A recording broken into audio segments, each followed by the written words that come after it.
ಎಲ್ಲರಿಗೂ tap and ಗೋವಲ್ಲಿ rope ಹಾಕುವಾಗ ಯಾವ ಥರ ಹಾಕಬೇಕು, ಹೆಂಗೆ ಹಾಕಬೇಕು, ಹೆಂಗೆ ಫಿಟ್ ಮಾಡಬೇಕು ಅಂತ ಎಲ್ಲರಿಗೂ ಗೊತ್ತೇ ಇರೋಲ್ಲ.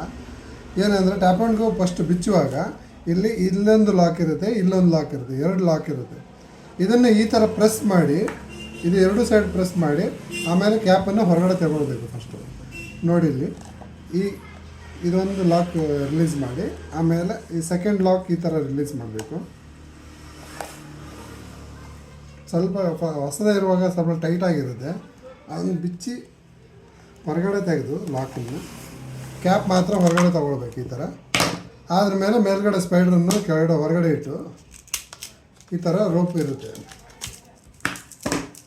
ರೋಪನ್ನು ಅಸೆಂಬಲ್ ಮಾಡುವಾಗ ನೋಡ್ಕೊಳ್ಳಿ, ಯಾವತ್ತು ರೋಪನ್ನು ಹೊರಗಡೆ ತಗೊಂಡು ರೋಪನ್ನು ಎರಡು ಡಿವೈಡ್ ಮಾಡಬೇಕು. ಒಂದು ಕಡೆ ಚಿಕ್ಕದು ಒಂದು ಕಡೆ ದೊಡ್ಡದು ಅಂತ ಆ ಥರ ಡಿವೈಡ್ ಮಾಡ್ಕೊಬೇಕು.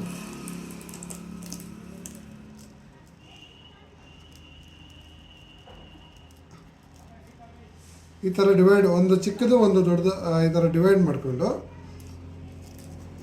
ಆಮೇಲೆ ಈ ಪೊಸಿಷನನ್ನು ಈ ಥರ ಬೆಂಡ್ ಮಾಡಿ ರೋಪನ್ನು ಒಂದು ಸೈಡ್ ಫುಲ್ ಫೋಲ್ಡ್ ಮಾಡಿ ಇಟ್ಕೊಳ್ಳಿ.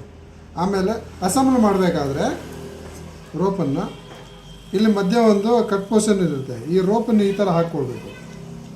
ಆಮೇಲೆ ಬಲಗಡೆ ಸುತ್ತಬೇಕು.